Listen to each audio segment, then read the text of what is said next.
And we're now online. It's 7:10. It's 7:10, and it's all nice and cushy. So, Bill, are we all ready? We are. Now, I I was one of the things I was going to do today, and it's been taken over by little media stuff today, and obviously we've got that news today about some more bodies being found at Nash Point, which is not the news that I was going to discuss. We were going to talk about this amazing, supposedly brand new Roman villa found at Margam, which is completely not the case. Um, I will tell you more about that in detail, but I will say I was contacted by a historian today who can remember seeing the excavated remains of that Roman villa in the 1960s within the landscape of Margam Park at the location that they're saying that the site was recently discovered, which is nonsense. But again, no more about that because I've got actually a slot tonight. So we are going to be looking at the following tonight. I've got quite a list. So I'm going to go on to my list now. So we're going to be looking at not anti-Bulgarian discrimination laws. So we're going to be looking at a new discovery in Turkey to do with a mural that sort of is a Bible mural, which is brilliant. We'll be looking at this Roman villa found in Margam, a rare Bronze Age boat on display, trepanation of a Neolithic skull, and new finds in Pompeii. We've got also the wonderful find at Thetford. We've also got what's this one here? Oh, we got an undersea find in France. So we've got a few things we're looking at tonight. However, we were meant to be looking at the archaeological evidence for Julius Caesar, but my wisdom tells me that I'm going to go a bit deeper into this, so I'm not doing that tonight. And with the news that with all the bits and stuff that I've got for you tonight, we didn't finish until 9:30 last night anyway, so I thought that's perfect for you guys. So it means that I can focus on the Julius Caesar stuff for next week. And my mind's been churning over something else, which I've got to really put into action for the Julius Caesar thing, which is to do with sods of earth. And it's to do with you can't really build a Roman fort with sods of earth if you haven't got sods of earth to use in the first place. I.e., you can only use sods of earth if the grass has been grazed. So if the grass has been grazed, then you've got sheep, which are in a domestic setting, that type of stuff. So I've got to get all the science and that stuff ready for next week with the Julius Caesar forts. Without saying any more, I would like to know that is there any news today other than the Margam thing? Goff. No. Right. What about you, wonderful Richard? And me and Richard are now getting into the guts of the book that we've been writing, and it's looking pretty good. It's got to the stage now that I'm now going through all the stuff that Richard has sent me, and I'm just ticking it off to make sure it's done. So when that's done, I can go back to the book. Tim is definitely going to be proofreading it. Richard, I've spoken to him, and everything's ready to go.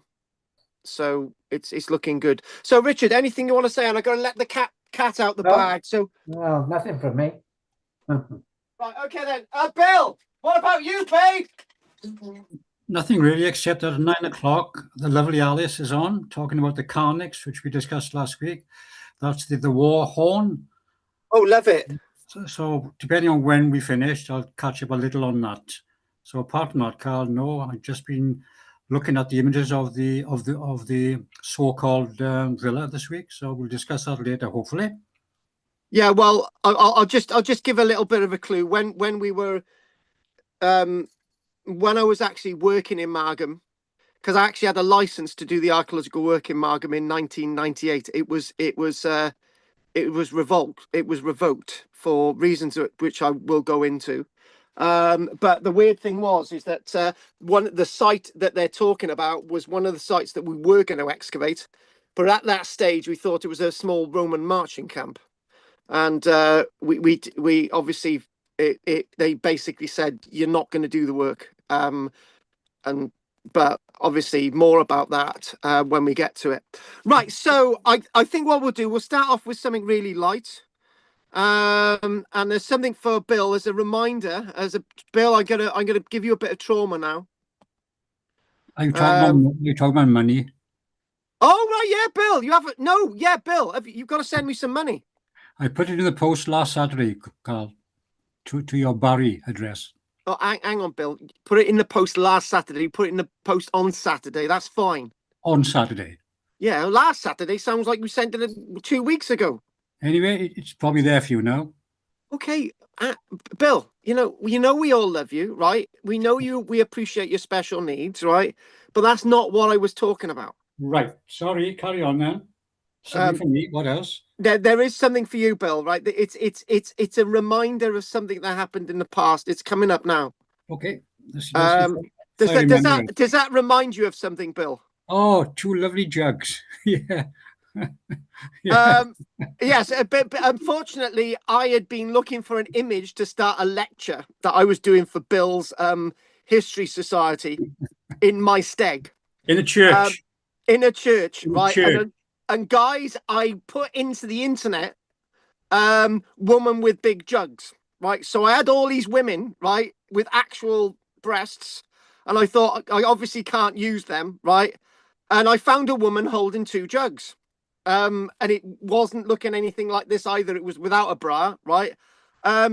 I didn't know I'd pressed the wrong button, right? I turned around to get my lecture ready, and there was all these images that I looked up on these dodgy websites with women with big breasts.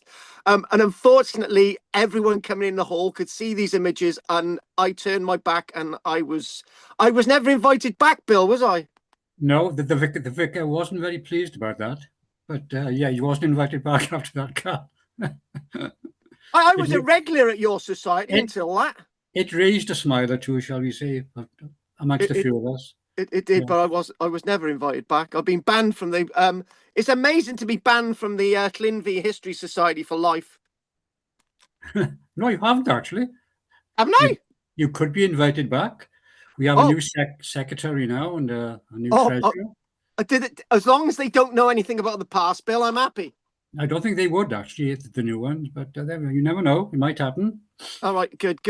Bill, we can naturally do anything. So I would tell you one thing. I've been Richard doesn't know this, but I'm meant to be involving Richard in this. I was contacted by the owner of the Six Bells in Penmark, and they said that they wanted to get some stories about the pub. So I said, well, we've actually got a Barry Mary Lloyd.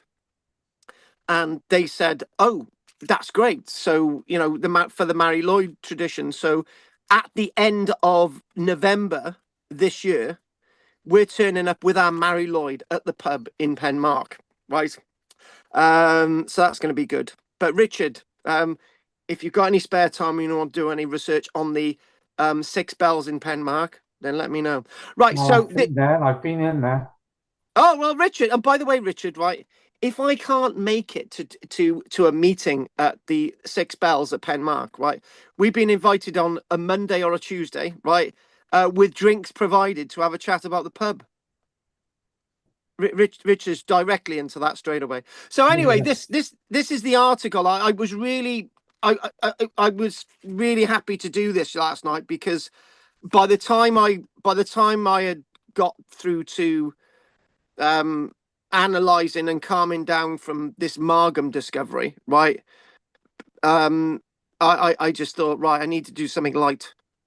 So this has been on my computer for a few days. The 12th of December, archaeologists have unearthed a vibrant mural from the 200s, probably about AD 150 in Turkey, portraying Jesus as a good shepherd, mirroring one of the Bible's most important verses. Turkish authorities have described it as the sole early Christian era example of its type discovered beyond its Italian borders. Now, the wording there is really important because what we see about early Christianity is lots of pre-Nicaea conference, early Christian conference, actually at this location in AD 325. The conference of Nicaea basically set within the Christian world and the calendar all the dates. Women couldn't be priests and all these other things, right? But before this date, roughly when this discovery dates from, right? This is new. This has never been discovered before. Well, it's obviously never been discovered before because it's not been disturbed. Unlike the site at Margam, it's not been bothered with at all, and this is really important. Now, this tomb, the one thing about this tomb is that it's been discovered at the time of this of the 1700th anniversary of when the church was actually dedicated as a Christian church. As some of you know, well, there's not many of us die, but I do believe in Jesus Christ myself, but I'm not a Christian, right? There's two big differences there. And this is why I believe in Jesus Christ, this thing. So this object, this painted object has not been mucked around with, right? So dating from roughly about AD 150, right? This is within second generations of people that would have been aware of the actual events concerning Jesus Christ. Now, whether some of you are shaking your heads and thinking, oh my God, Carl's gone a bit too far tonight, I don't believe that Jesus Christ existed and all the rest of it. I do. And this is one of the reasons why I do believe he existed, right? Because of this very mural, which is so fresh.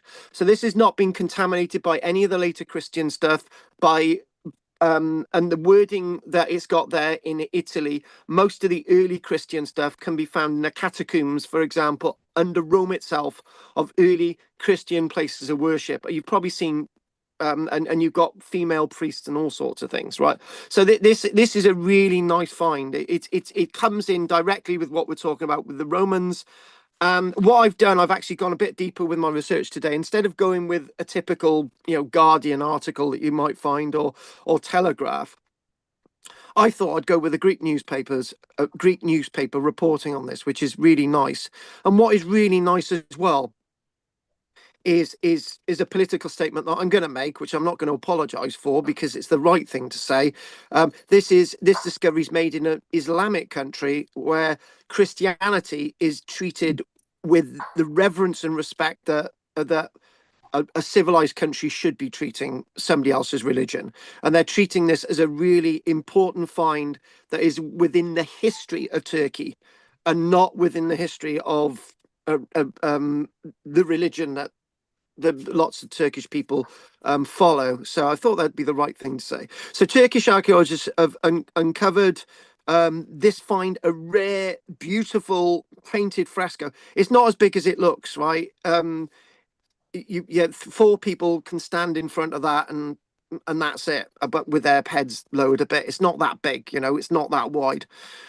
So it's a painting of the Good Shepherd in Roman style, and that's really important that you've got the Jesus himself in a toga, and you've got four sheep. It describes the animal that Jesus is carrying as a goat, but I actually believe it's a horned sheep. I've got horned sheep. I know what horned sheep look like. It looks like a horned sheep.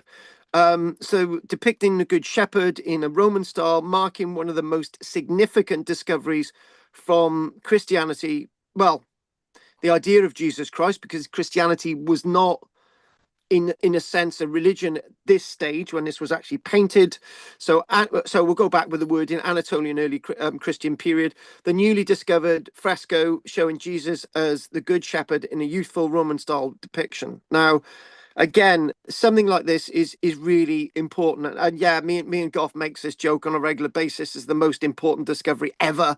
But for Christianity, this is one of the most important Christian type discoveries made for a long time, So this imagery directly corresponds with the biblical passage from John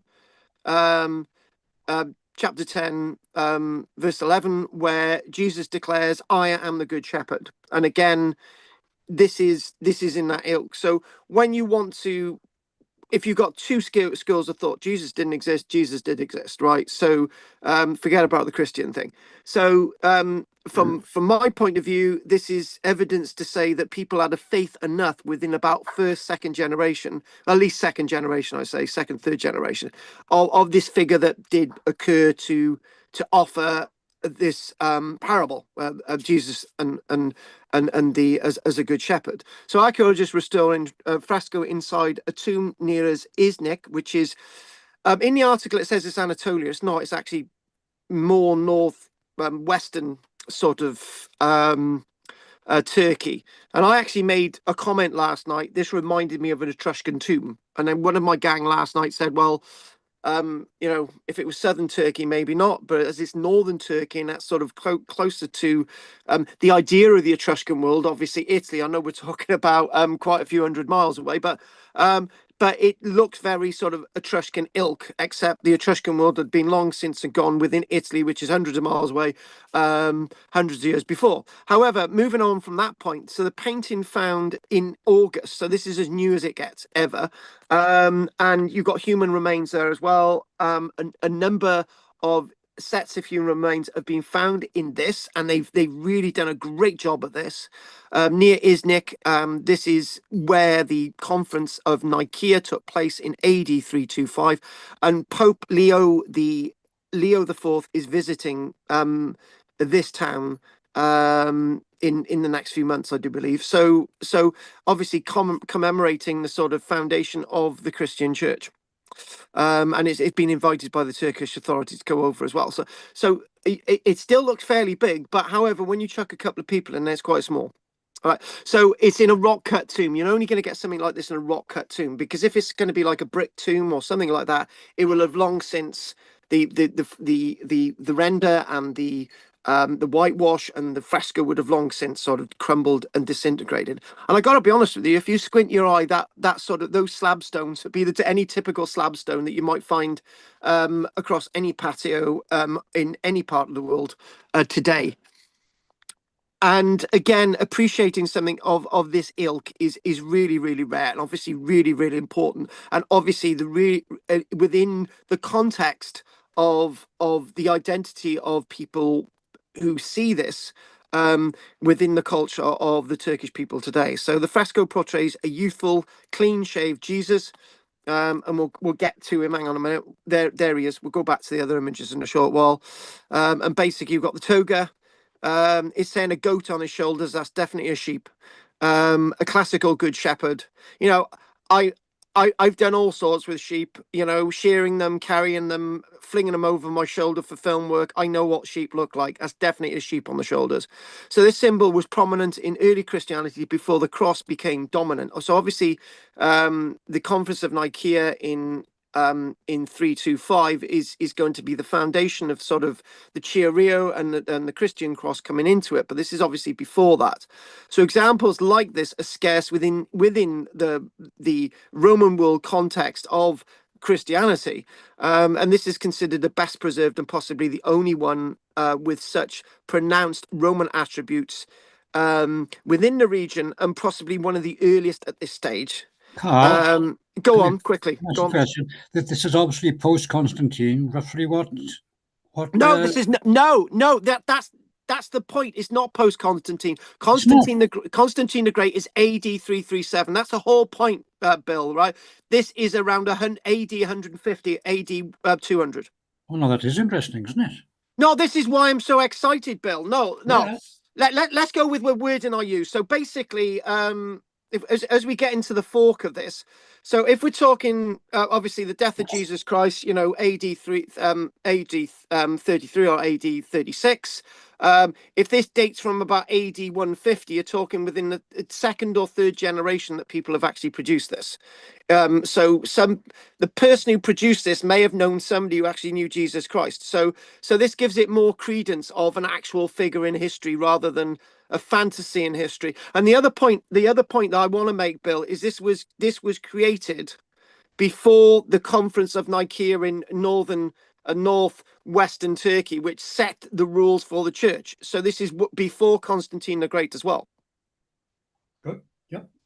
So this is why this is so fascinating. So we've got the pronounced attributes with of this figure. And the point being is that this figure is a Roman figure within a Roman world, within Roman Turkey, right? But within the sense and sensibilities of a religion that's not really a it's more of a cult still at this stage. So I think that's the point, Bill. It's more of a cult still. So this is when we go to the paintings within the catacombs of Rome itself, where we've got paintings of priests and we've got female priests and we've got paintings of various other figures that are not in the doctrine of the Christian church, which then existed after 325. Again, this would not have been known to the Conference of Nicaea in AD 325 because it had been long since buried. This had been buried for over 170, 180 years before the Conference of Nicaea. Nobody knew this existed because it was underground. So this is why it's so important. This is like archaeology that's not been contaminated by later generations. If it had, we wouldn't be seeing it today. End of. So what they're saying, I was a bit of a disadvantage last night because when I was trying to put all this together, I didn't look at there's actually other stuff on this. On the left and the right, there are other stories to do with the Christian Trinity of stuff, which is the wrong word to use. But so the tombs, walls, and ceilings also feature birds and plant motifs that you can clearly see if you go back to this. There's two little birds either side of where the bodies were actually placed, and there you go. And the bodies themselves, interesting enough, the bodies are actually placed. You can see some of the human remains. The bodies are actually placed underneath the image of Christ. So it's like an offering of. It's not really. It's not fitting with the Christian ideal that you've got people being laid out on a shelf in. They would have been bound in. They would have been bound in sort of um,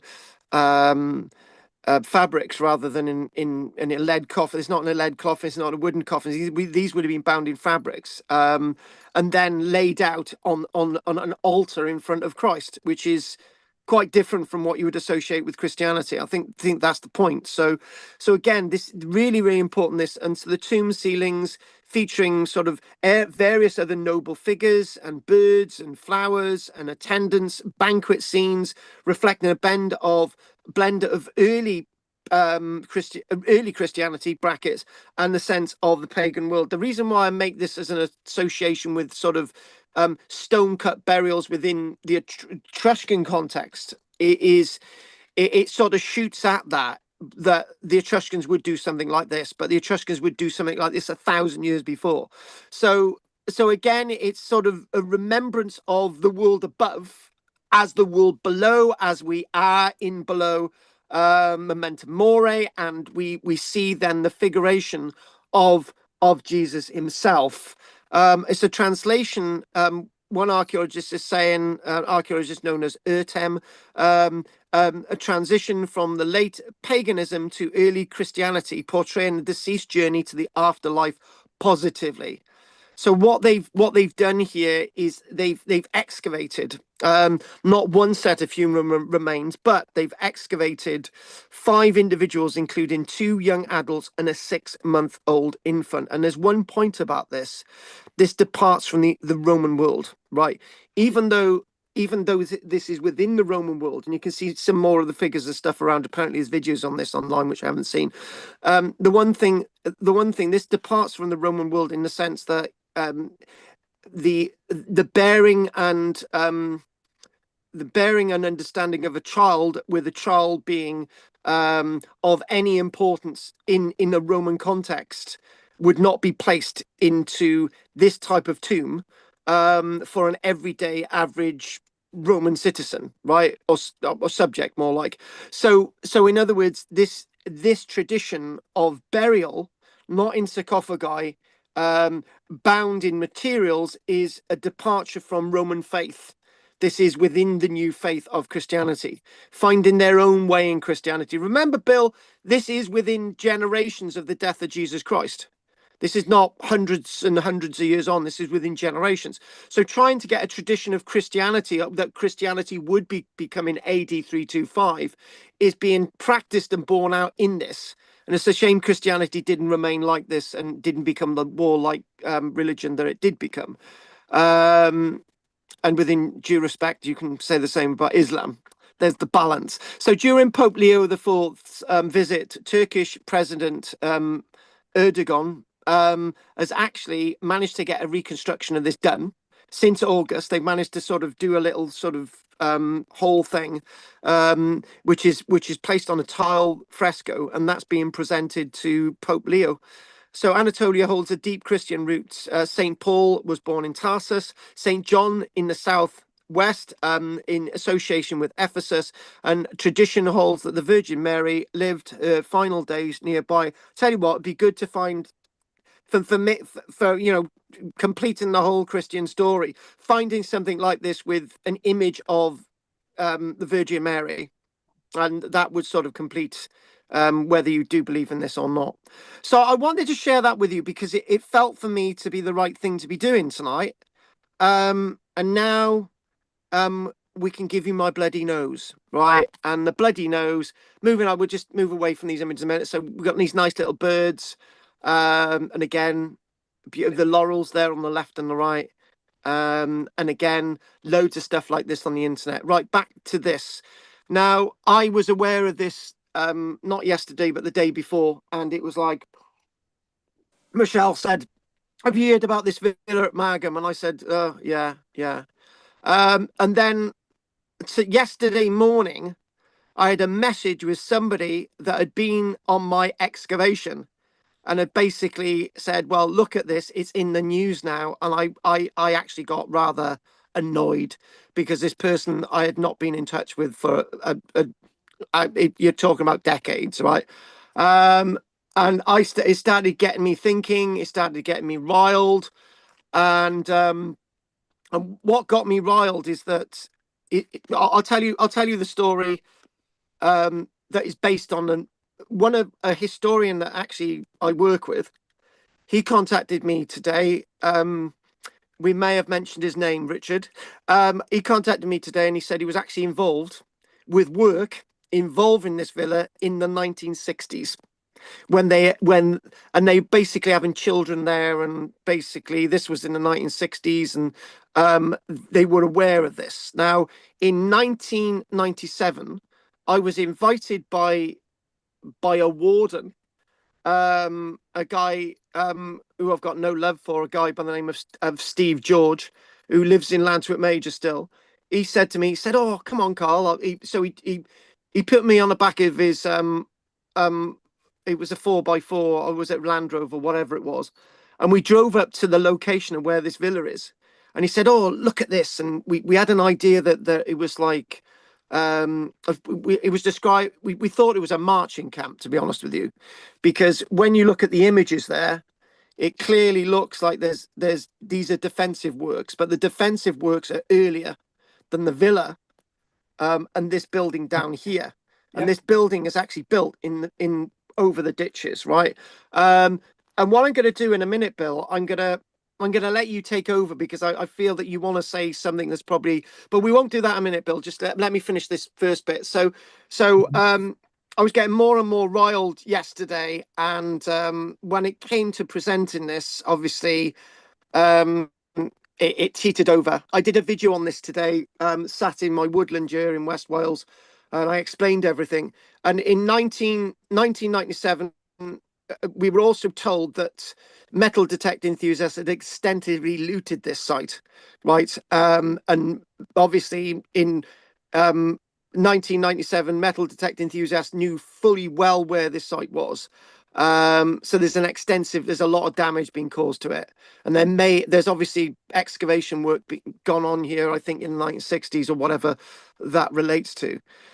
So the story is that we had a license then in 1998 by Neath Port Talbot County Council to undertake an archaeological excavation on a Roman road, and to possibly do work on this site and one or two other Roman sites within the Margam estate. And as soon as the Glamorgan Gwent Archaeological Trust found out, which is a Swansea-based organisation which is no longer exists because they're now defunct, they basically ordered the council to stop our work there. So the excavation at the Roman Road ceased, and we never did the excavation work at this site.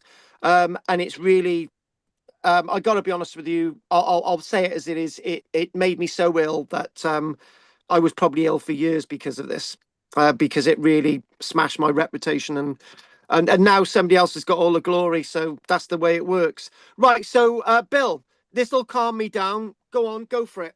Okay, give me a few minutes. When I first looked at that, Carl, I thought, What that's do you want not me a... to? Sorry, Bill. What do you want me to? Do you want me to zoom in the aerial photography or the one on the left? No, I can see them both, Carl, thanks. Okay, go. When I saw it first, I thought, that's not a villa. Look, it's just a standard shape of a fort or fortlet. It's got two entrances, um, but it is quite small, and the ramparts are so big it had to be connected with fortifications. So it's got to be a small fortlet, I thought.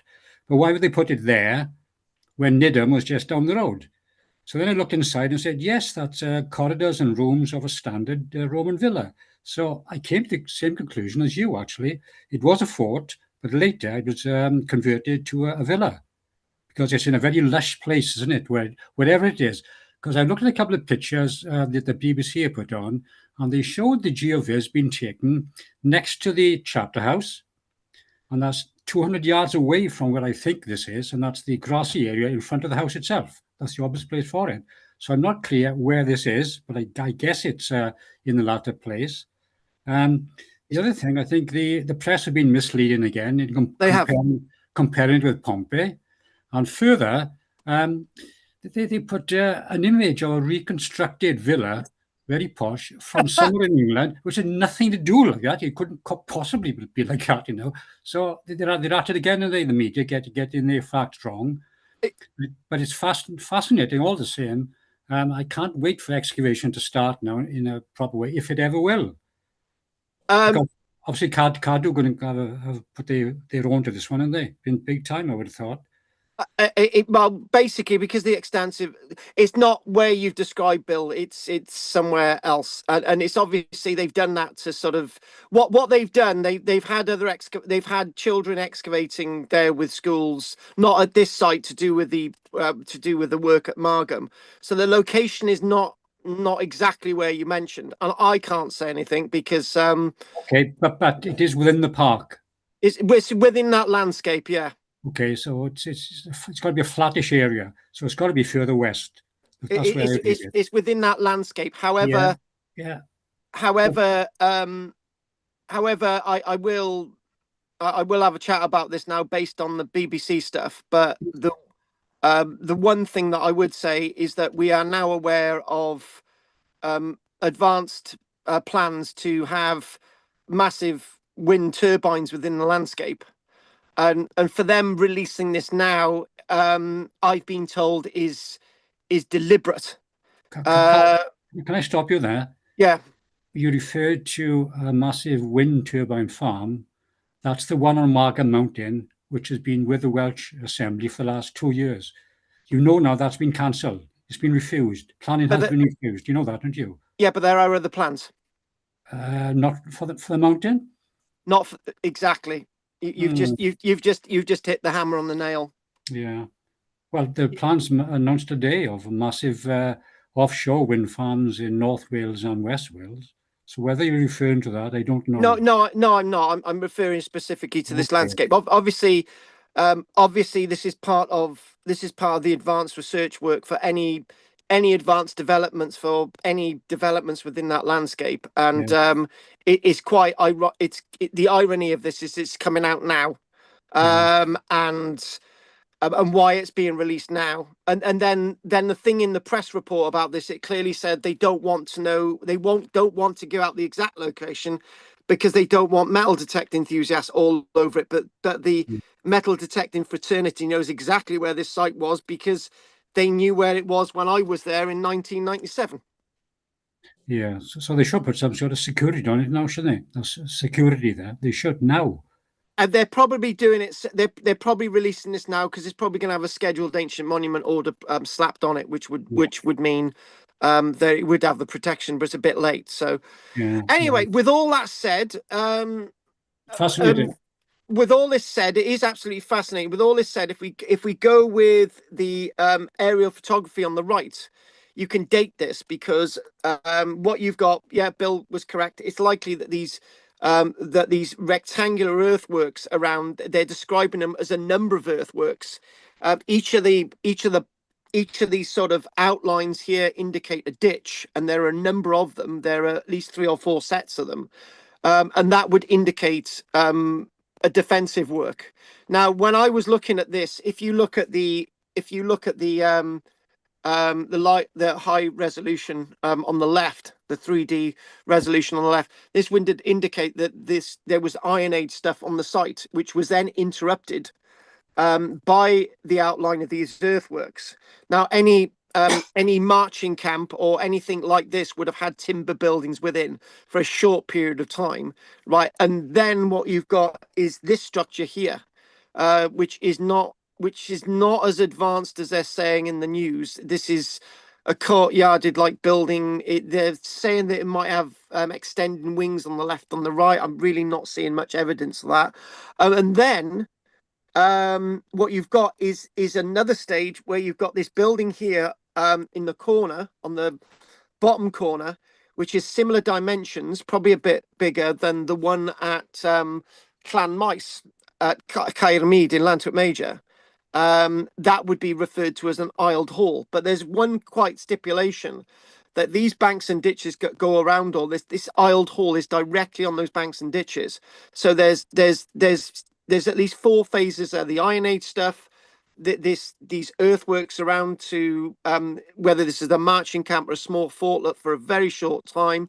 And then you've got the villa, which is there, and then you've got this aisled hall structure down in the right. I was having a field day when I saw this. I thought, my God, this is really interesting, but the way they're describing this is not tying in. So anyway, I'm going to read directly from the BBC stuff, and we'll see where we go with this. So the scans reveal a villa, defensive enclosure, and an aisled hall. And this is released now on the 11th of January. It's been updated since. Archaeologists have discovered the largest Roman villa ever found in Wales, in an amazing discovery, which they say is the Port Talbot of Pompeii. Bill's right; it's not going to be a Port Talbot of Pompeii at all. The level of preservation of the archaeology there is going to be not as good because of everything that's gone on over the past 60, 70 years. And it's not. When they right. There's another thing about this. This is not the largest Roman villa ever discovered in Wales. In 2001, I was involved as being a consulting archaeologist at the Langstone Roman Villa, where, as I was communicating with the museum about this villa that was discovered by metal detector enthusiasts, the site was automatically scheduled immediately to stop the metal detector enthusiasts being on the site, right? Unlike this site. And the one at Langstone is extremely large, but we don't really know the complete scale of it with mosaics and everything. So they got that fact wrong as well. And one of the people reporting this said it's the furthest west Roman villa that we've got in Wales, which again is absolute nonsense. In my own work in Romans in South Wales, I discussed other Roman villas west of this site. And also there are Roman villas that we know of in this part of West Wales at Aberystwyth now. So again, when this is being reported, it's almost being reported that I know this is hype, but it's hyped too much. And it's not as factual as it should be. So Dr. Alex Langland says, my eyes nearly popped out of my skull when they saw these images. Huge structures in Margam Country Park. The location, Bill, in a historical deer park. And again, I could point this out directly on the map that I'm not going to because it would lead me in a lot more crap than I'm probably already in, is significant because the land has not been ploughed, Bill, there's a clue, or built on, meaning the villa's remains less than a metre below the surface look to be well preserved. I'd say they're not a metre below the surface, they're more like half a metre. And obviously, there is something incorrect about that. This will have at that time had trees planted on it as well. So there has been some damage as well. But those involved from Swansea University, Neathport Talbot Council, and Margam Abbey Church said the discovery offered unparalleled information about Wales's national story. And what I did, I grabbed the video, right? I grabbed the video of this, and I basically took shots of it, right? So, and there's little captions of this. So this is Dr. Langland talking about this. So we've got a really rather large villa structure here, and for me, the military importance is as valid as what they're saying. The site itself, they're talking about 45 meters by 40 meters across, which is half the size of the playing area of a football pitch. And the team's findings have been shared extensively, as you know, you've seen this in the media, and I'm grateful for Goff sending over a link for this. I really appreciate that, Goff, but it was probably at the time when I was already wound up. You did the right thing, Goff. And geophysics surveys of the park are popular visitor attraction. So they get people to look at the geophysics results when they come and do it, which is interesting. They get schools and local community involved. And they've got lots of scanning devices across this site. And again, we've got lots of levels of outer defense works. And there's one thing that I would say, that the defense works are more likely always earlier than the site itself, because there were times when Roman villas were being built in Britain that defenses were simply not needed. So what we've got is describing the plan itself, where you've got main rooms, corridors. This is similar to a site that I worked on in regards to Baggerden in Gloucestershire, which was a corridor type Roman villa quite early. So we're talking about that one at Baggerden's talking about before AD 100. This is going probably about AD 100, 200 or somewhere like that. The idea that the site is much later goes with the other structure, as is on the right hand side. So discussing in the article, I like the way this is delivered for me by the BBC for once. They struck gold discovering the footprint of a Roman villa surrounded by fortifications. Again, that's misleading. They're already there. We discussed that, whatever. But 572 square meters, and again, look. So we got lots of rooms around the central area. The central area, that would have been first. And the one thing about this is, if you squint your eyes, you could quite easily be at the Roman villa at Llanmaes, Llantwit Major, which was excavated by John Story in 1886. So again, we've got an idea of these types of sites, and it's talking about wings coming out on the left and the right, which maybe we got something, but not really seeing it. And obviously the successive ditches running around the outside, we've got a number of them. And again, that thing down in the right corner, that for me is the most important thing, because that is similar to the building at Llanmaes. And we've got excavated archaeological evidence from the site of Llanmaes, similar, that you've got like two aisles on either side of a central hall. So that building's roughly about, from my guesstimates, about 15 meters in length at least. And again, that's what is interesting to me, because those types of structures are in use probably from about 350, 400, 480, 450, that type of thing. So Dr. Landland, co-director of Swansea's University Centre for Heritage Research, really impressed, and in a prestigious building likely to have been finely decorated with statues and mosaic floors. I do know full well that from what I know from the site in the 1990s, there was nothing coming out in regards to mosaics from this site or anything like that, but we don't know. It's not been properly excavated yet. So we've got a corridor villa, basically a corridor villa plan. And again, this isn't part of a core of an agricultural landscape, as we'll be talking about in the future when we look at Roman villa sites. So what you've got in regards to Roman villa sites in Britain is that you've got just cut to the chase. So you've got hill forts in the Iron Age context, which are usually being abandoned by the AD 40s. So by the time you even by the time you've got Julius Caesar in 55 BC. So what's usually going on is when the Romans are offered Britain as a new province, in whatever wordings I'm using, offered. I don't mean anything by that.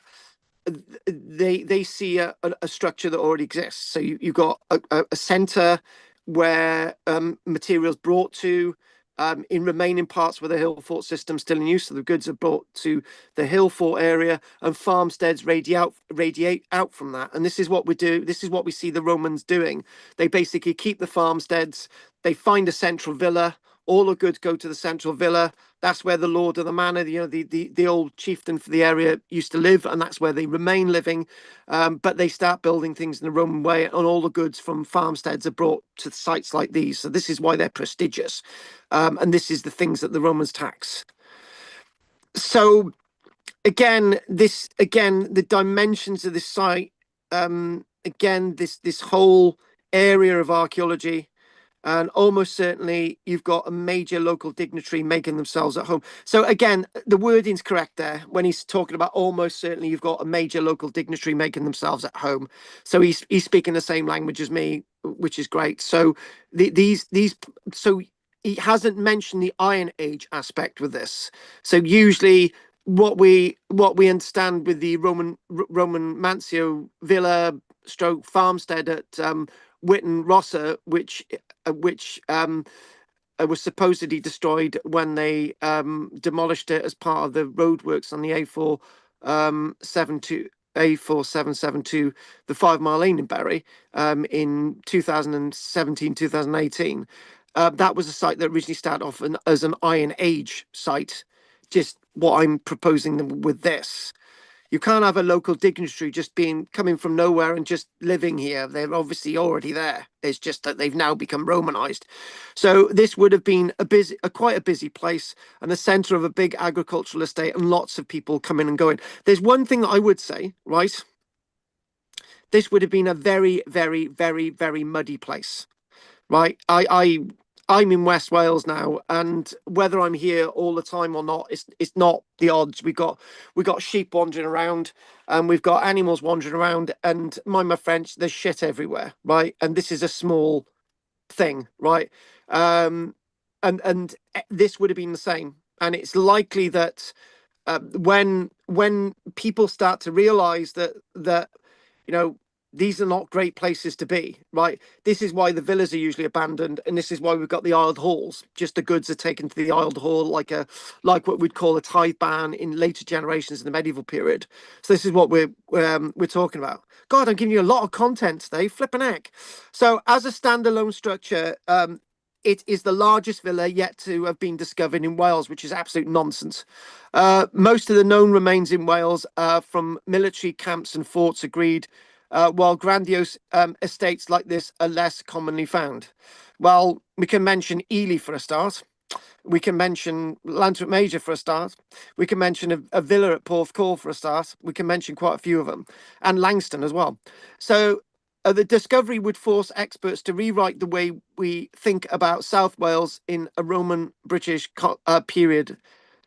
This part of Wales isn't some sort of borderland, the edge of empire. In fact, there were buildings here just as sophisticated and as high status as those we get in the agricultural heartlands of southern England. It also showed that Margam, a place that may have lent its name to the historic region of Glamorgan, was one of the most important centres of power in Cymru Wales, which I wouldn't disagree with. And it's a company called Terra Dat, a Welsh company that's produced these images. And so we just go on a little bit. We find all these buildings. This sort of this site itself, Langlands is talking about this site being similar to the Roman villa at Bignor and a site at Barkham Down in Sussex. And obviously there's lots to be said about this site, and there's lots to be said about phasing. Now look at that plan, right? Look at the way the plan is, right? Look at the way that building is in the Yard Hall there. And this is the thing, hang on a minute, that upsets Bill. this is the Roman excavated site by a guy who used to work in South Wales called Dr. Wilkinson, the Lulligston Villa in Kent. Right now, the Lulligston Villa at Kent, the building on the left-hand side, that is this is what they have excavated at Lullingston, but this is not what would have been in West Wales. And note, there's no bank and ditch around it, Bill. I have, yes. Nothing like it. Yes, so there's no comparison. What there is comparison is that building on the right there, on the right hand side, which again, I've given. Yeah, we're seeing that building at the likes of Margam. We're seeing it at Langford Major. We're seeing it at Lulligston in Kent and lots of other sites. But there's one thing, right? Even though that's sort of contemporary at Lulligston, it's not contemporary at Margam. The buildings on the left at Margam would have long since collapsed, and the building on the right is the one that's up and running. There's obviously no temple there at Margam, so that's the other thing about all of this. But again, there he is, Swansea University, and this is the equipment that they're actually using. It's not the equipment that we're using now was just simply not available in the 1990s. We were starting to use it on Time Team when Time Team was coming out at the beginning. Was it 1995 that we first started seeing Time Team? But we didn't have this type of stuff back then, and it says that the villa's exact location is being kept secret for now over fears it will be targeted by rogue metal detector enthusiasts. Too late. So Langland said conserving the site would be the first priority before further survey work was carried out and funding sought for future excavation. The thing is, when they're saying conserving the site, right, what do you need to do to conserve it? Just leave it alone. So yeah, I have, and the article basically says, it's got all that there. And it says a lot of archaeologists get wound up by connections made with Pompeii. Yeah, I do, because it's not. But I think it's in part justified because of the levels of preservation here. Again, disagree. We can see that the survey data, which is obviously, this is what you were seeing, Bill. It's nothing. This is nothing to do with the excavation area, right? It's not to do with it, right? And by the way, I'm looking at her and I thought this is like an older version of a certain female archaeologist that you fancy, Bill. And this is more like it, but I'm not saying anymore. Well, I know that. I'm not saying anymore. But again, back to this plan. So we can see that in the survey data, first and foremost, but we also know this has been a deer park for hundreds of years. It hasn't been subject to the type of ploughing, but it's not talking about the damage caused to this site by plantations of trees. There's a really exciting prospect that we've got really good survival of archaeological evidence and a potential, therefore, to tell a huge amount about what life was back in the noughties, 100s, 200s, 300s, and also the 400s. And when we're talking about these images, and we're talking about this, basically what's happening there, they've got a group of young archaeologists working on site, which is great, and it's they've got a school teacher working at the site they've got excavation work for children. They can take part in doing some medieval stuff. So discovery is just incredible and something we couldn't dream of. And they're hoping that the young archaeologists can be part of the eventual excavation of this Roman villa, which how does that work? So it would be fantastic if there was a community excavation here, that hands-on connection to the history unveiling beneath us. So Margam Park is known by the local authority. It's got Iron Age stuff. And finally, it says, finding this site, or I would say finally saying that the site actually exists, is a big gap in our knowledge about what was happening in Margam during the Roman period. And it's a really unusual find this far west and of such a significant size. It will really add to our knowledge of the landscape and local history. That aside, I would agree with that, but it's a shame it's been done this way and that they couldn't have been more honest with what was actually there. So that's my point. Anyway, that aside, we're gonna move on. And do you know what? It's already 4 minutes past 8, and we've still got a bit to go. So anything you want to say quickly, Bill, before we move on? Yeah, I got a feeling that Alice Roberts, that's what I was thinking of. Yeah, go on. Because the plot has got a defensive perimeter, it was a marching camp dated to the time when they hadn't actually put down the Siluri tribes there, which would be about 75, 80 AD, left as such. And then much later, when the Pax Romana had been established, then the local bigwigs came in and decided to build a villa inside that. And that's sort of what I'm feeling at the moment about it, date-wise. I'm going with what I'm thinking, because when you go with years of looking at these things, what you can see are these interesting unlinear anomalies in the left-hand corner that could well relate to roundhouses and an earlier site. So that sort of sense of that you've got Iron Age stuff going on here, that's what that would relate to. And then you've got you've got this camp or marching camp or whatever, and whatever was there has been demolished. And yeah, you can bring back in there that the local dignitaries come back and just use these defenses to outline where they're going to put this new idea of what they think Rome is about, and that's what you've got. Yeah, so that would make perfect sense. Can I ask a favour? Go on, please do.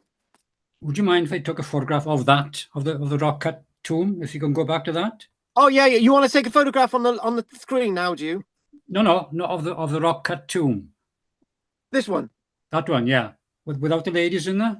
Yeah, that one there. You want to take a photo now, do you? Oh God. It's that thing at the top of the screen. Got it?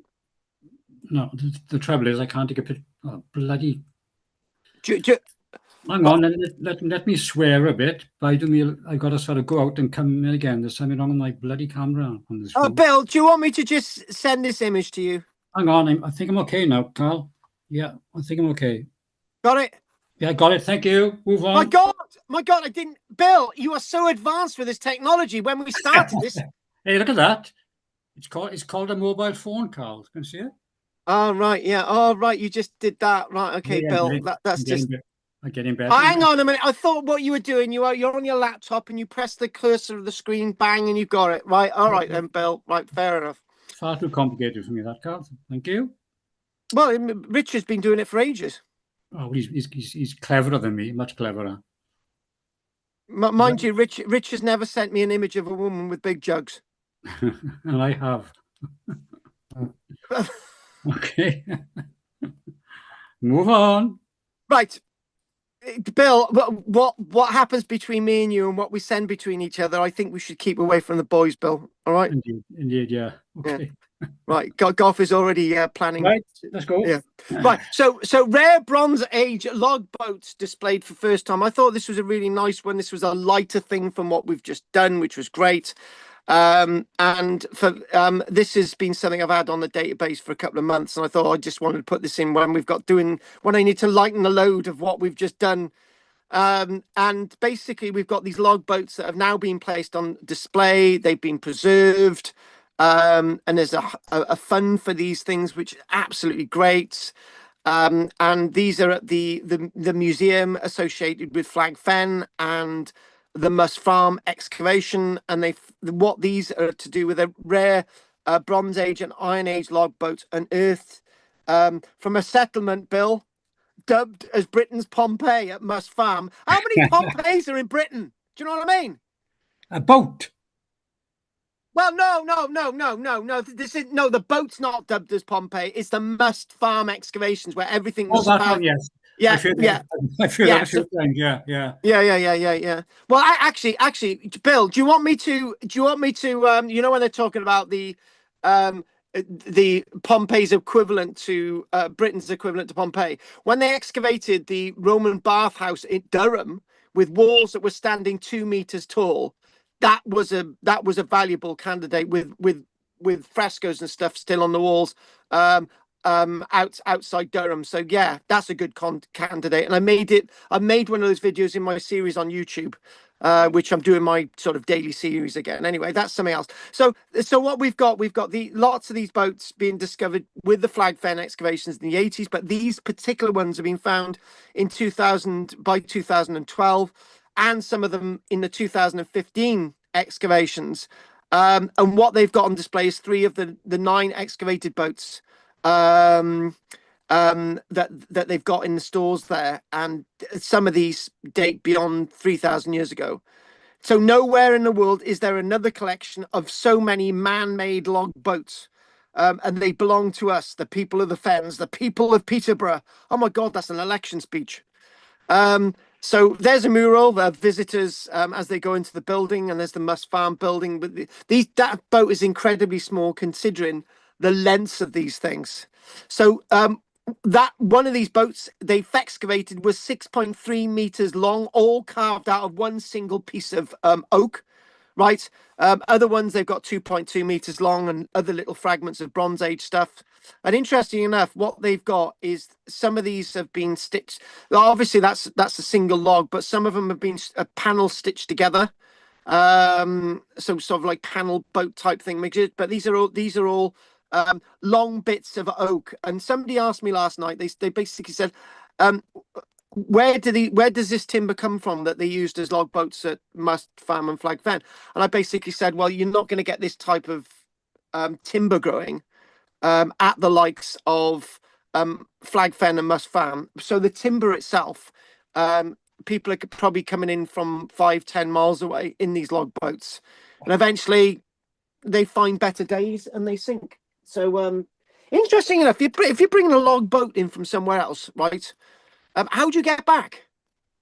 Anyway, so these boats themselves, they reveal that these simple yet extremely effective boats were used to navigate a fenland river for almost 1,000 years. And again, you got the little bits here. Each of the boats was given a name, and I think that was called Betty after a volunteer had worked there for 93 years.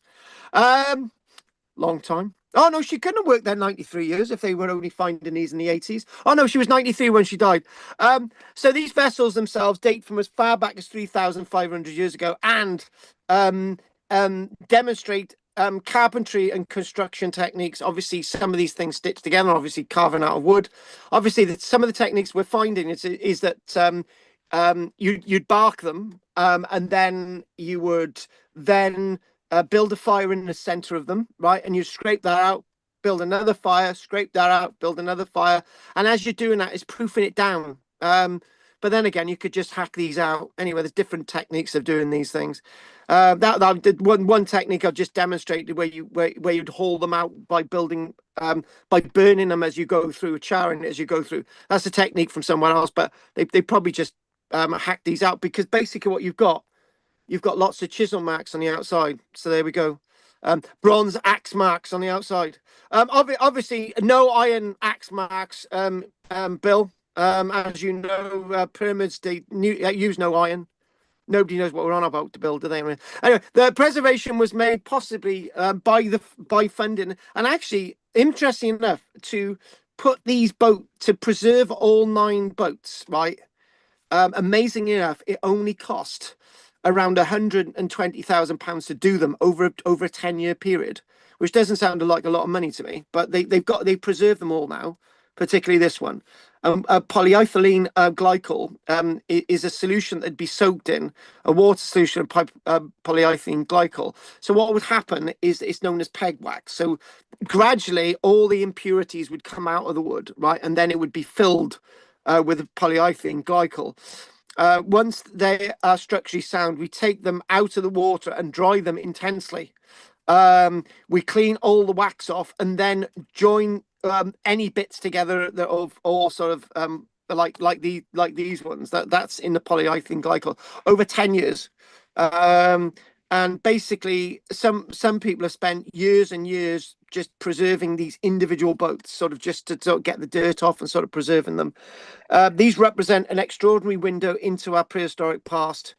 And now you can visit this on display at the within the Flag Fen context. And there you go. These really nice displays that you actually find. When I've actually come to the end of this piece now, and we'll have a little chat. But Bill, can you remember the Tomb of the Eagles on South Ronnersley, Orkney? I remember it well. Got many photographs, yes.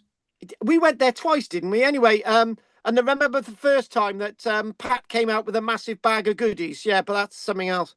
And that was the first time I held the skull of someone 5,000 years old, which was quite an event, actually. And you've never looked back.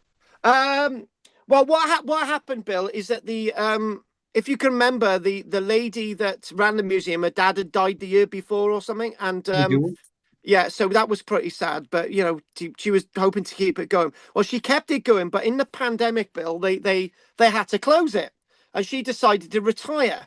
So what happened is that they were having a bit of there was a bit of a kerfuffle because they never got on well with the Orkney University, if you can remember, and basically what happened is that they wanted to keep the museum going, so it closed for a couple of years. A load of local people got together, bought the museum with the artifacts off this wonderful lady who used to run it with her father, and it's now open again. And again, if you can remember, Bill, it looked a little bit like this, didn't it? Yeah, the museum, yes, yes. Yeah. So that's why I put that in there, because I like little museums like this and Mm. things. But one thing I am seeing and one thing I am noticing is when I was playing Santa Claus, in the Neath when I went to the Neath Museum, not Neath Museum, Neath Library. You go up. No, is it Neath Library? Yeah, Neath Library. You go upstairs in the Neath Library, and there's a big archaeological cabinet with loads of Roman finds in there, right? And it's really nice. And then I went to Lanarkshire a few weeks ago, and they're doing the same thing. So what's happening is loads of pop up little museums everywhere, as they're displaying less and less in museums like the National Museum of Wales. So that's a really good thing to be doing. So it's a shame that we don't have things going on like that. In places like Langford Major Gough, where you've got a big community of people interested in history and archaeology, but you don't have these things. So it's about time that we did. Anyway, so what we're going to do, we're going to take a break now. This is where we're going to start off after the break.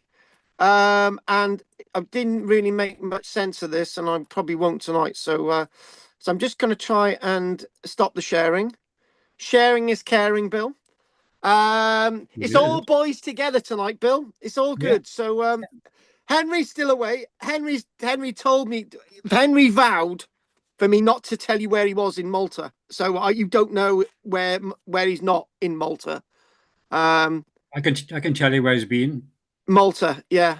Hagaquim, Gijanara, the Neolithic temples. I know where he's been. How do you know that? Because anyone interested in archaeology will go there. They're amazing, these Then just Neolithic sent me temples. images of that, the bastard. And do you know what? He's saying, oh, it's not cold where I am. We're out on the blooming tavernas and stuff. Well, I don't want to know that. He's rubbing my face in it. He Well, sent me all those images. I've got images of those two temples. I got a feeling I showed them to you when I Yeah, went but there he's 2 years he's ago. better than you, and he's better than you because he's there now. He's posher. Yeah, quite right. Exactly. Right. Anything from you, Bill, now? No, no, it's been absolutely mind blowing so far with Oh, the rock cut tomb and the Margam Villa or whatever it is. It's been amazing, it really has. Yep, thank exactly. you. Thank Exactly. you.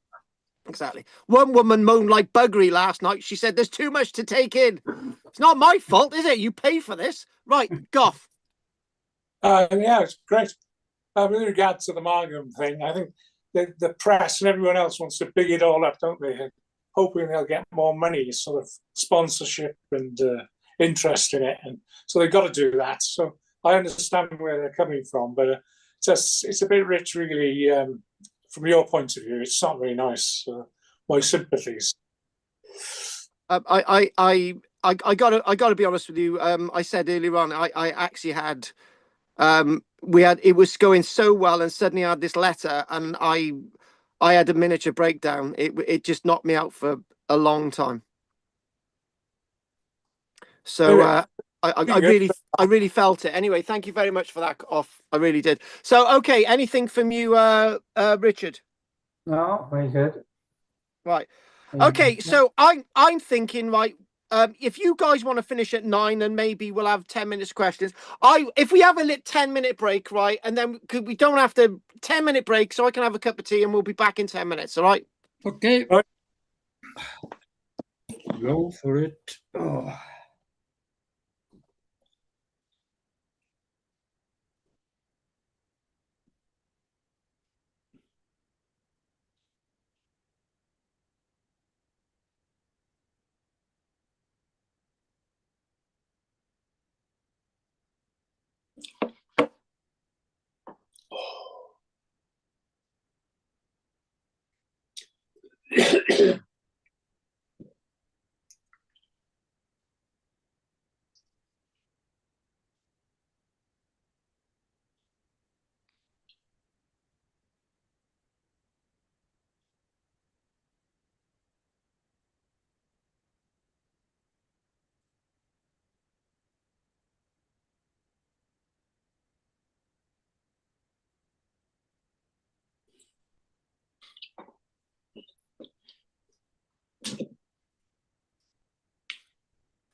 Yeah, I've just been sent aerial photography of the site at Margam, and it's pretty obvious. On the west end. Sorry, it's on the east end of the site. I would say. I think it is. Put it this way, Bill. If you look for it, you'll find it. Yeah, I will. Let's hope they protect it, Carl. That's the trouble. Just because you make it a scheduled monument, it doesn't mean you can keep the old metal detectors out that weighs in and out. To be honest with you, um, scheduled protected monument status is only as good as the people who keep an eye on the site, Yeah, and exactly. half the time people don't even know it's there. So it's like prosecutions for damage to scheduled ancient monuments and so on have sort of um, not really changed massively. However, what has changed is people who find lots of gold coins. There's been lots of people go into prison recently because they've not declared them. And then it goes down to the level if you do find a hoard of gold coins, why didn't you just melt them all down and just sell them as gold bars? There's just it's getting so unfair. Basically, when somebody finds a coin hoard, right, they're expected to wait 3 or 4 years before they can have a payout. Yeah, it's concerning. It really is. I just hope that site, once they start digging in earnest, it would need overnight security. It really would, because they are around, Carl. They will get in. There's no problem. I can get into Margam Park easily from the Maestic area, from the forestry, easily. And a person that I was speaking to today basically said that you know they're aware of the situation, and they wouldn't hesitate to start metal detecting there, and there's nothing I can do to stop them. Yeah. Whether I don't agree with it, but it's nothing I can do. And the site. So anyway, let's just crack on with the next Crack thing. on, Man. crack on. Let's just get straight to the undies. Goffer's got to get some beauty sleep. He doesn't need it, but he's got to get some. Definitely. What's the next film you're going to see, love? Well, I went to see Marcy Supreme a couple of days ago. Was there any good? No. All right. It's up for the Golden Globe, but it was a load of shit. Oh, okay. Fair enough. Fair enough. All right. So, occasionally things prop up on my computer, and I'm really not sure how real they are, but this popped up a few days ago, and it's been sort of there. A trepanned Neolithic skull of a woman that had a prosthetic ear made from a seashell attached, found at Ras d'El in France, and dates from as far back as 5,000 years ago. And the skull shows evidence that the woman had survived the open brain operation and gone on to live for many years. Now, I've not really found much other than an Instagram entry and something on Facebook, but I've not actually found anything to say that this is fake. So I just thought I'd bring this to you as a little thing, right? So she survived open brain surgery and wore a seashell ear, which shows Neolithic medicine was far more advanced than we imagine. Now, I did a little Google search on this. I couldn't find much on it at all. And I was just thinking, well, yeah, okay, it looks good. Is this for real? But there is one thing about this. The image shows this area here, which means that from the sharp edge of cutting into a skull, this person, whether this is genuine or not, has actually survived some kind of skull injury or practice or whatever. It doesn't necessarily mean to say that somebody had actually had open brain surgery, because they may have actually had a really bad injury that they lost part of their skull and they managed to survive and it grew back and whatever, and they had a shell eel. But I just thought I'd chuck that in there as like a weird thing that you do come across these days. A trepan Neolithic skull of a woman that had a prosthetic ear. don't know anything else, couldn't find anything else. And if anyone wants to do any more research on this, then please do that for next week. So there we go. There we go. Trepanneolith, the skull of a woman that had a prosthetic ear made from a seashell. It sounds like a plausible thing. Is it real or not? I don't know. Now, oh yeah. Sorry, guys. After I forgot about this. After my rant yesterday, right, I decided to say, well, I was doing some research last year and the year before, and I found a Roman villa, and I had it published. And you know what? It didn't even make the newspapers. You know, I find a Roman villa, and it doesn't make the newspapers. And it's like, really, that's the way it is. And I had this published in Archaeology Wales last year. It was something that I had found the year before. I did put something in Lycée Pira about this. So while compiling a separate report on a Second World War structure, I noticed on the National Library of Wales aerial photography a ghostly outline of a potential Roman villa complex.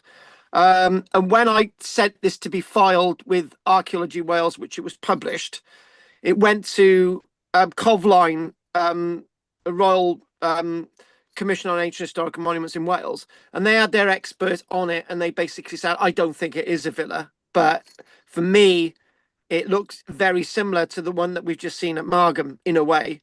So Roman villa complex, and within the landscape, this was what was there before. Low banks and are visible on a hilltop where a roughly square crop mark 75 meters across was apparently seen on earlier aerial photography. So this site is much bigger than the one at Margam.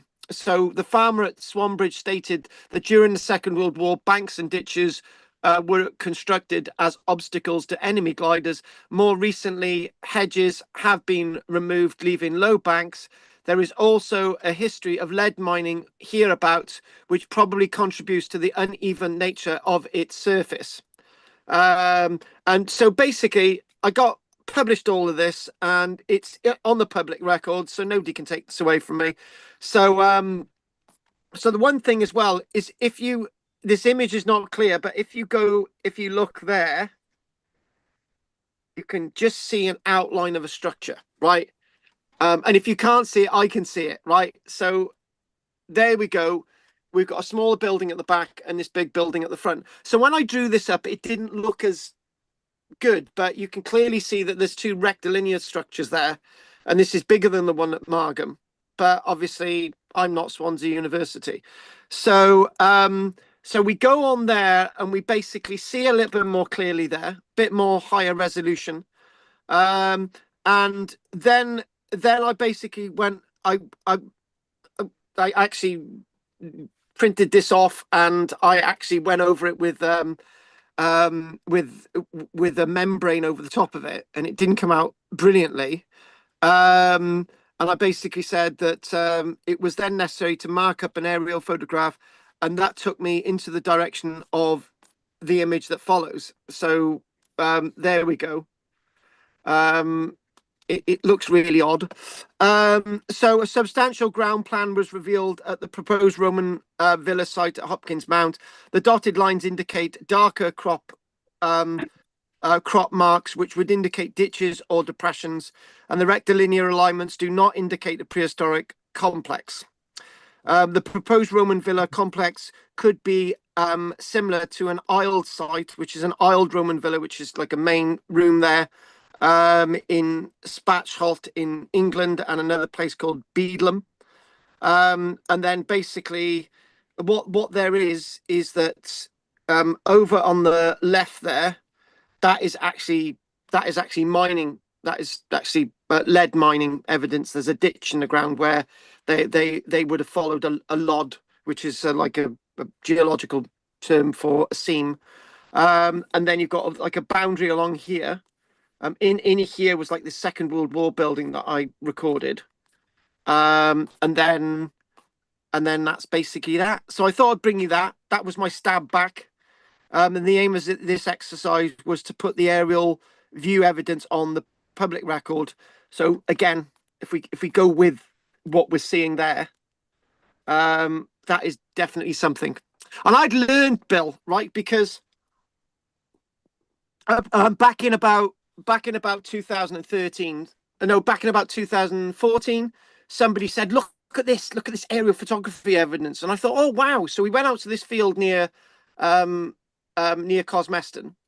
And we'd actually started picking up Roman material. I thought, right, the aerial photograph points to a site in this field.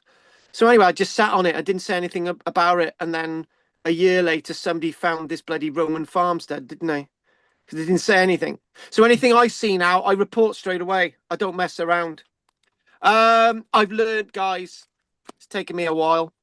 So anyway, this is the next thing I wanted us to go to today. This is rather different. But basically, this is Pompeii, right? So this is dated from the 15th of December. Again, I've got all these things left over from December.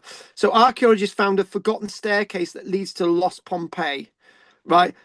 What this refers to is, if I'm working this out, that after Pompeii's abandoned, this ties in with another thing that we did a while back. After Pompeii had been abandoned, people started digging into the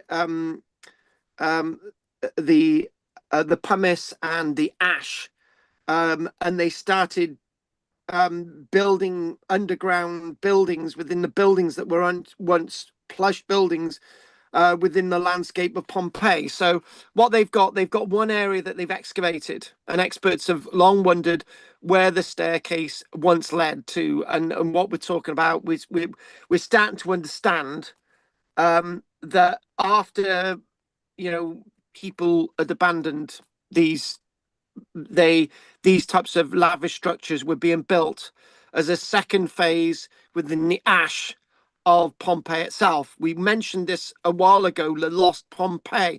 So the point is with this is that after Pompeii had been abandoned after the events of the 24th of August AD 79, some of the tops of the buildings were still showing. People went back there and started digging into the ash and started to build sort of underground, all sorts of different things in Pompeii, right? And this is what they're thinking of now.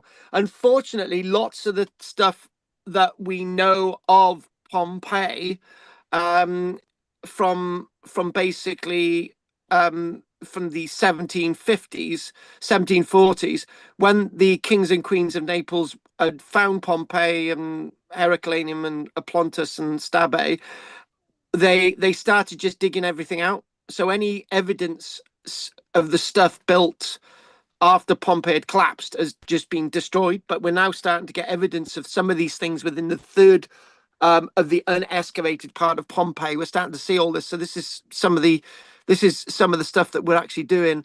So the team believes the onslaught of ash buried and preserved the building's lowest levels, but brought destruction to the upper floors. And at the same time, new structures were being constructed. So all of these things are actually coming together, and it's actually doing 3D models. Rather confused area of archaeology at this minute, because what we're trying to do is rediscover the Pompeii that's been lost. From different levels and perspectives, and staircases like this that existed before Pompeii had actually been placed under ash. So there's all sorts of different questions, all sorts of things coming, and hopefully we'll look at these over the next few months. So what we're talking about was when Pompeii is being buried, right? All this stuff is hidden, and people are actually digging into these things that are now hidden by all the ash and living in them and using them as basements and putting ladders and steps into them and all these different things. So that's what they're actually talking about now. So I thought I'd give you that little bit of a story, which was a bit of an odd story, from trying to understand Pompeii from another perspective. So watch this space. And again, that reconstruction there. Yes, that's a computer generated reconstruction, not something that people live in today. And that is basically that and that, where they're getting these sort of reconstructed things. So nice to think about. nice to understand that we're doing new modern research at Pompeii. Now, this is something that is new, very new. Again, like everything we're doing today. Well, not everything we're doing today. We're doing everything in the past few weeks, but this is now. So I mentioned this before. A carynx. Basically, the Romans had these, but the Iron Age people had them as well. So so this is an Iron Age example. And when this was found, one of you guys or Henry or somebody on a Tuesday, whoever sent me an article saying this is when they found this. This is where Queen Boudicca's buried, and I just thought that's a bit much. But this art, oh, okay, Bill, we're not going to knock this at all. This is a rare Iron Age war trumpet and ball standard found, and this is actually coming out now. This is the 7th of January. It's the discovery of a carynx, Carnyx, a carynx, which is basically a long bugle, which is that. That's a carynx, right? The really long sort of bronze. There it is. Carynx. We've got these in Europe, but we haven't really found a complete one in Britain, right? And this is like the one thing about a carynx is how they actually worked. Hang on, let's go back to this. And they've got all of it. They've got a complete carynx that has been found in Britain. So without a complete carynx, you would not know how it would have sounded. But now we've got a complete carynx being found in Britain. We've got an understanding of how a carynx would have been sounding in Britain. But how you blow into one of these is an art. I can blow into a bugle and use a bugle, but some people wouldn't know how to blow into a bugle, right? So they're not exactly easy to use. But this is not a bugle. This is basically a long horn. And obviously, how would you use these in windy conditions? Would you use these in valleys? Would you use these on the top of a hill? How would you get the best sound? How would it echo and all the rest of it? So we're still learning these things. So, and obviously what we've got, again, we've got the boar's head as well. And I've got headlines here, which is gonna, that's the boar's head. In the headlines from the BBC, this is the most important discovery ever made in Britain, ever. A discovery of a lifetime, the archaeologists say. I don't know how many discoveries that have been made in Britain are the best discoveries ever, but I think there's at least one a month. So archaeologists have been stunned, but this is really interesting. But the link with Boudica has actually spoilt it a bit because it's like you can't link everything with somebody. But this has been found in Thetford. Thetford is also known for its hoards. Thetford is also known for prehistoric stuff. In Norfolk, and this is a great hoard. It was actually found last year, but it's coming out now. And it's these types of things. A carynx would have been used associated with a battle or some kind of celebration. They are found in other parts of Europe, but not complete like this one. You know, we've never found a complete one in Britain, and the first ever boar's head sort of part of a flagstaff, which has also been found as well, which is hang on a minute, that thing there that would have been on sort of flagstaff and whatever. So again, this detail, and you've got the wonderful little eye there, and this is an extraordinary rare, a boar standard that's even rarer. I was reading that and I thought, if these are the two first a complete carynx being found in Britain, and this type and sort of that type of thing, these are obviously equally as rare. Anyway, so what we've got them. They've done a reconstruction there, okay, and there's your girlfriend Alice Roberts, Bill. She's on now at 9 o'clock. Okay. Have you heard about that? Digging for Britain. Well, you have to catch up. We're going to have 10-minute questions before we get into it. So, so we have our fair share of hoards in Norfolk, but this is so different. It is really special, and it felt like one of those special sites that you get every so often. And you got the musician there. You've got Alice Roberts there, and you've obviously got Gary Trimble. This was when they were doing Digging for Britain. And again, a war trumpet. this is sort of found in that sort of landscape associated with Boudica, and caryxes fascinated the Romans, who frequently depicted them as war trophies. And obviously Romans had a similar sort of instrument as well. So this is very brittle thing, and they excavated this as a block. So instead of digging this in the middle of a field, they would put they would dig around the caryx and the other object there, the boar's head, and they would bind it then with tape and obviously plaster of Paris, lift it out the ground, and then he would excavate it in what they're doing in a lab. So extremely thin metal. So we've got bits of caryxes found in Britain, but not a complete one. This is the most complete caryx ever found, with a pipe mouthpiece, and there's a bell associated with it, all intact. And the incredible sound that these things offered is again what's also important. There's a boar's head standard was made from sheet bronze. And it would have been held aloft in battle, a big brass hefty thing. And obviously you've got the flag associated, you know, this sort of the boar's head as well, draped there. And so you would have a boar on a flagstaff.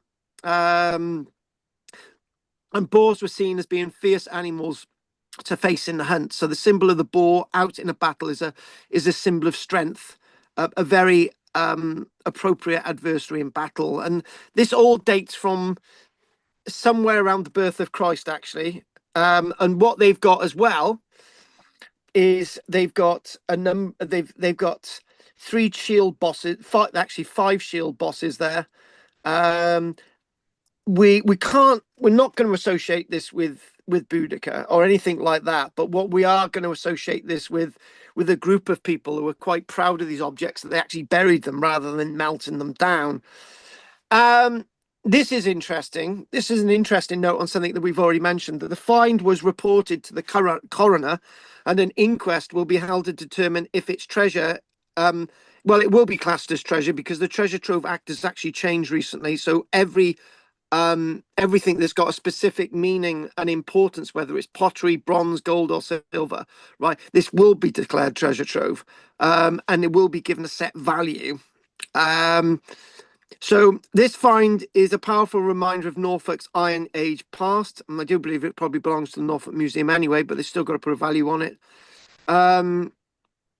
Yeah, it's sort of linked to the Boudica story, but it's not. So the Norfolk Caryx hoard, will provide archaeologists with an unparalleled opportunity to investigate a number of rare objects, and ultimately to tell the story of how these came to be buried in the county 2,000 years ago. Remarkable discovery, and we look forward to uncovering and sharing the story of Norfolk community that owned and used these items. And the story of the discovery will be featured on BBC Two's Digging for Britain on the 14th of January, 9 o'clock. You can see it on BBC iPlayer, and you can start it directly after this presentation tonight with Alice Roberts. And she was of Cardiff University once.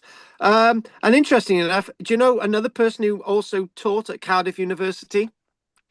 Professor David Bellamy. I kid you not. And how do I know? I've got a little item that once belonged to him that my dad managed to dig out of a filing cabinet which he was cleaning out at the university in Cardiff, signed by Professor Dr. David Bellamy, who was working there for a while. So one last thing, I thought this would be interesting for you nautical buffs, and this will take us directly up to 9 o'clock. This had been mentioned by a couple of people. This came out in December as well. A huge undersea wall dating from 5,000 years BC found in France. I'm just going to double check something, not that again. Huge undersea wall dating from 5,000 years BC, 7,000 years ago, at the time that Britain is being disconnected from the continent. That's happened 8,000 years ago, that water levels rising, you know, and now it's hitting the coast of Brittany. So what we understand this is a bit shady, really. It's associated with Karnak and sort of that landscape. So they think it could be from a Stone Age society whose disappearance under rising seas was the origin of a local sunken city myth, like we've got on off the West Wales coast as well, by Borth. The 120-meter wall, the biggest underwater construction ever found in France, ever, was either a fish trap or a dike for protection against rising sea levels. When it was built on the Lair de Sang at Brittany's western tip, the wall would have been on the shoreline. Now it's not, between the high and low tide marks. Today it is 9 meters under the water, as the island has shrunk to a fraction of its former size. The wall is on average 20 meters wide and 2 meters high. What? The wall is 20 meters wide? That can't be right. And 2 meters high? Well, move on from that. At regular interval, 20 meters? No. No, anyway. They mean diameter, probably. No, it says wide. Wide? Well, yeah. Well, they could be referred to diameter. Is it circular? Yeah. No, it's wide. It's 120 meters long. And anyway, let's move on. Right, and it's existing 2 meters high, so it sounds like it's like a reclaimed bit of land. At regular intervals, divers found large granite standing stones, statues of Lloyd George, or monoliths, protruding above the wall in 2 parallel lines. I can't figure this out. I need to see a plan. It is believed these were originally placed on the bedrock and then the wall built around them out of slabs and smaller stones. It could it be a fish trap hypothesis has been suggested, a big bloody fish trap, what they try to catch whales. And then the lines of protruding monoliths would have also supported a net made of sticks and branches to catch fish as the tide retreated. What the hell? They must have been smoking on this one. With an overall mass of 3,301.5 tons, the wall must have been the work of a substantial settled community, and to have lasted 7,000 years, it was clearly an extremely solid structure. I would love to see a plan of this. There isn't one. I don't really understand this. It was built by a very structured society of hunter-gatherers of a kind that became settled, but resources became less and less. Yeah. The monoliths that form the base of the wall are similar to, but predate the famous standing stones at Brittany, at Karnak. So in other words, it's like a pre-Karnak people 7,000 years ago. It's really different. I wish there was more information on this. There could have been a transmission of how extracting, cutting, and transporting the stones between the different worlds. This gets even more bizarre. The wall was discovered after a local geologist was looking at the landscape. Archaeologists made their first explorations of this in 2002, and they had to wait for the seaweed to die back. I didn't know seaweed died back before they could do a map of this. And now they've declared this, and it's associated. This lost landscape is the lost landscape of YS. YS, that's what it's called, the lost landscape of YS. It is likely that the abandonment of the territory developed a highly structured society, has become deeply rooted in people's memories of a landscape that become lost. The submersion caused by the rapid rise in sea level, followed by the abandonment of fishing structures, protective works, and habitational sites, saw the never-ending loss of an entire community 7,000 years ago. And there we go, the end. How dramatic can we get? And the civilization was called YS. I kid you not. That's what's in front of me. There you go. YS there. It's not Y. It's not Y. It's not YVES. It's YS. There you go. Anyway, guys, that's it for tonight. There we go. Big jugs. And there she is. Right. Let's just call it a day. There we go. Sorted. Crack on. Bill, anything you want to say, love? Just one question. Going back to the rock cave in Turkey. You love it. Well, I couldn't quite make out the words Jesus Christ, the Good Shepherd from the image. No, there wasn't. There wasn't. So where did that come from? It was a portrayal of the sheep, and Jesus as the parallel associated with John. And that's basically it was the first sort of depiction of Jesus with the lamb and the sheep. Yeah. Okay.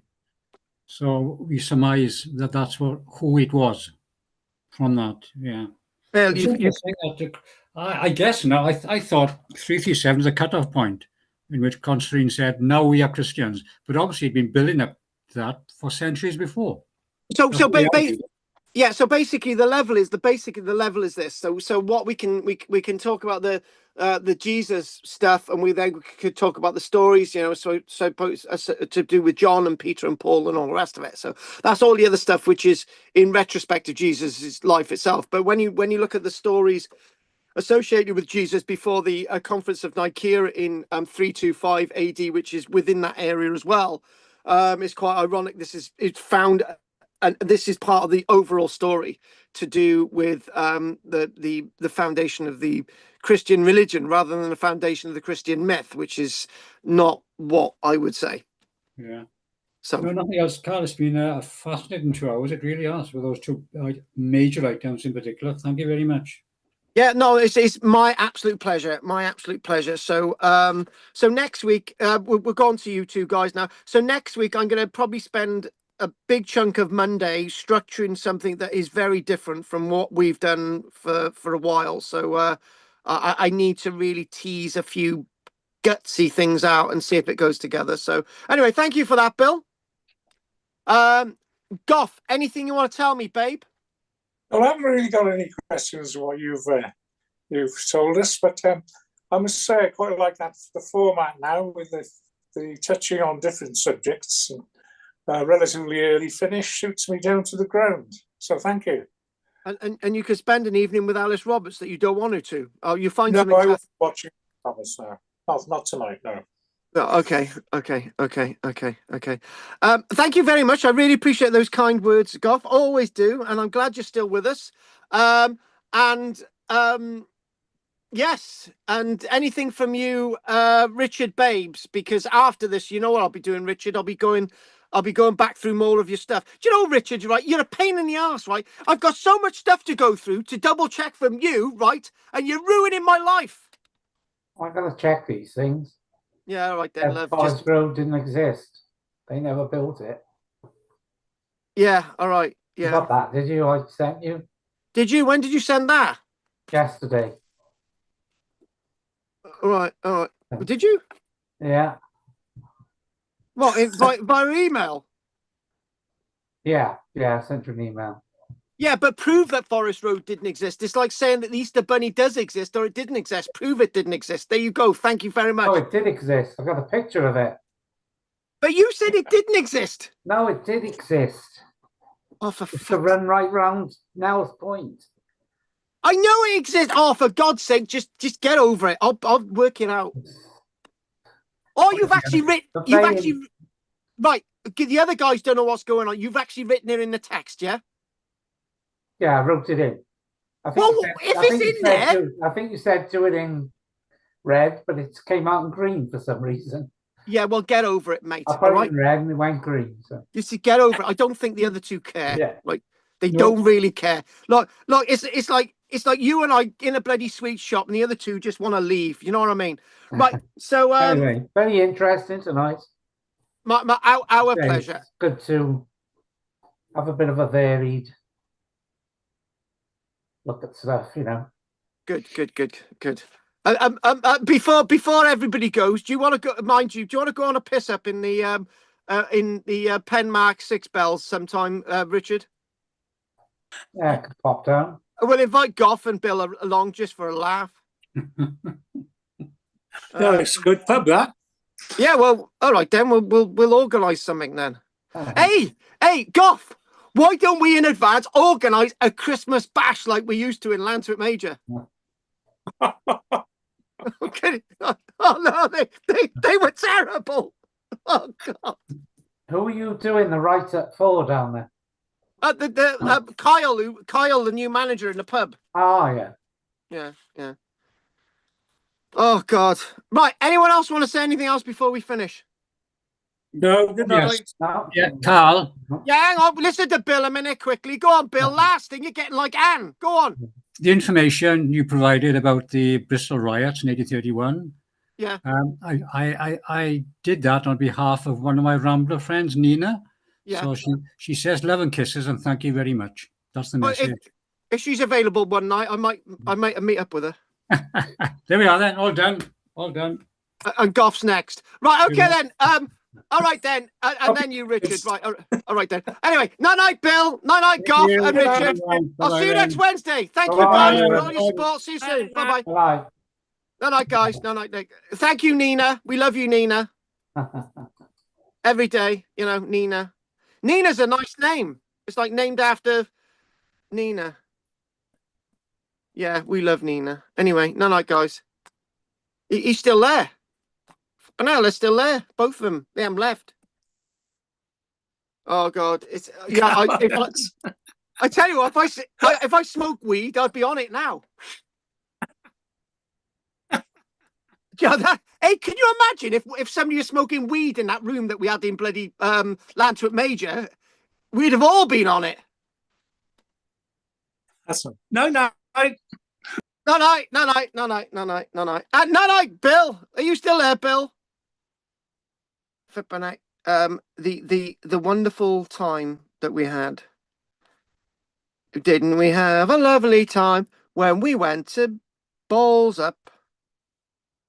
Balls Up. Where is Balls Up? Balls Over. I went to Balls Over. It was great. Bill, you're still there. I'm being able to get rid of you. Never mind. He's still there. Bill's still there. He's still listening to all this stuff. We love you, Nina. Do you know, nobody, absolutely nobody was there. Hi.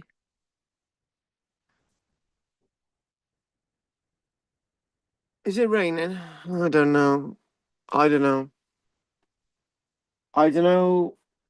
Oh, are you serious? Oh, so. I don't know. Is that on 4 or 6? Oh, guys, yeah, I'm still here. Right. Anyway, I'm gonna go now. So, thanks for everybody being on, and we love you all. Naturally, it's only me here talking to myself. Fucking hell. Right. Okay. Let's see. I hope you all like the big jugs. Anyway, night, guys. So there's nothing on that window 2.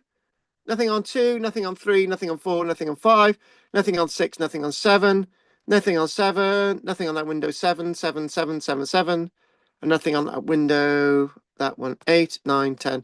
Nostar, keep watching my Roman series. Diolch yn fawr i chi. Nostar chi. Eeny, meeny, miny, mo. Dum. Night, folks. Night.